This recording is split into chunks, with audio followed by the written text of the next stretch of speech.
There has been debate about whether AI can replace marketers. However, it is unlikely that AI can fully replace the level of human expertise and complex thinking that skilled marketers possess.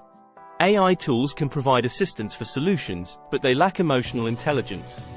Although some jobs require a human touch, AI could replace jobs that involve routine tasks. Examples of these jobs include data entry clerks, customer service representatives, and accountants, bookkeepers. AI-powered tools and technologies have become increasingly popular in marketing. They can help marketers optimize their strategies, improve targeting, and deliver more personalized customer experiences. AI is particularly helpful for data analysis and content creation, making marketers work more efficiently and effectively.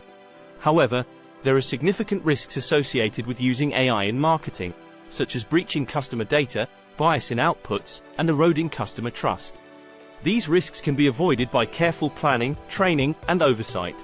As a marketer myself, I understand the concerns about how AI is changing our industry.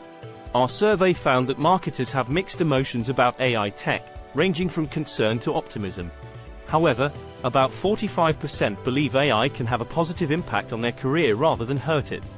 My advice is to use AI as an assistant instead of viewing it as your replacement. Human marketers are the ones doing the work, closing deals, and maintaining client relations. AI cannot do those things as it lacks our insights and human expertise. However, AI can cut down on your workload. You are the intelligence behind AI, and your knowledge is what sets you apart from other marketers.